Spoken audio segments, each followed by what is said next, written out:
Hello, everyone. It's me, Charity, also known as Black Sunshine, and today I am here to talk about topical steroid withdrawal and what it is. Everything that I'll be sharing today is for entertainment and educational purposes only. I am not a physician, and I am not trying to treat or cure, this condition. I am simply sharing awareness.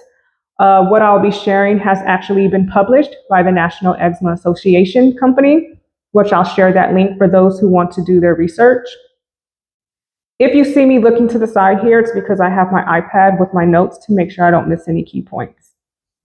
So topical steroid withdrawal is essentially a side effect from using steroids for a long period of time, typically the topical form, which comes in a cream or ointment base. There's also oral steroids, injected steroids, and steroids that come in drops, such as Visine, that can also cause your body to have this withdrawal as well.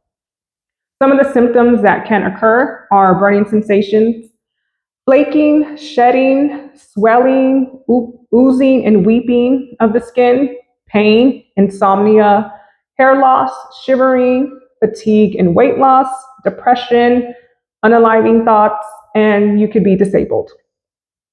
For myself, if it wasn't for another young woman named SheFem on YouTube sharing her journey so boldly, I wouldn't have known that I had topical steroid withdrawal. It is also known as red skin syndrome, and when you do research, you don't see pictures of Black people or people with darker skin tones with images online to determine if your symptoms are aligning in that way.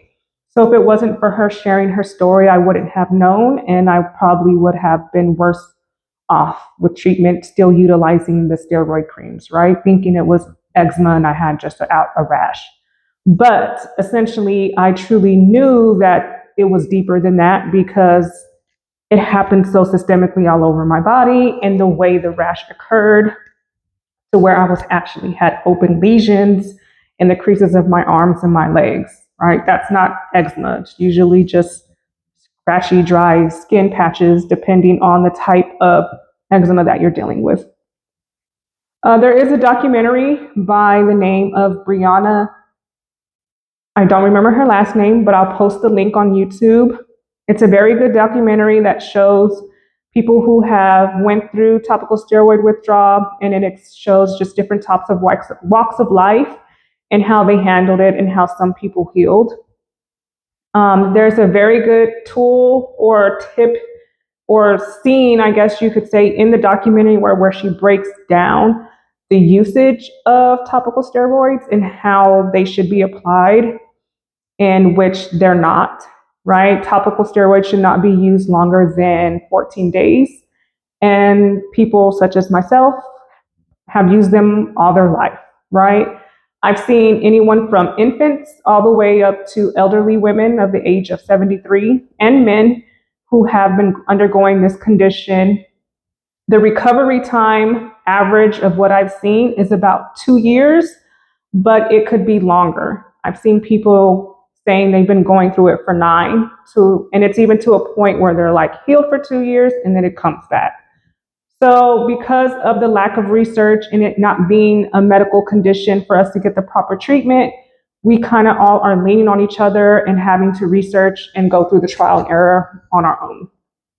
So that's why I began to start sharing my own journey as well. So I think those are all the key points of which I wanted to discuss.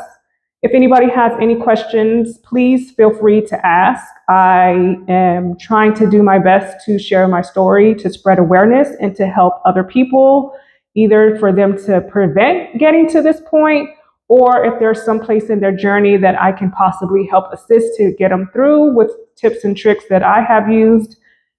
That the goal is to help somebody else. I've been going through this for 19 months. It's been a very long, hard progress.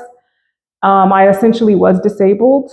Well, I kind of still am disabled, but I was bedridden for about 7 months. And I'm getting results. I'm walking again. I can do small chores.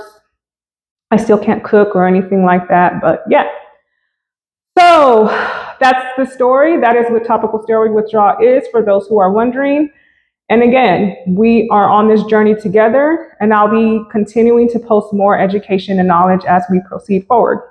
So you guys know what I gotta say. Love, blessings, and healing.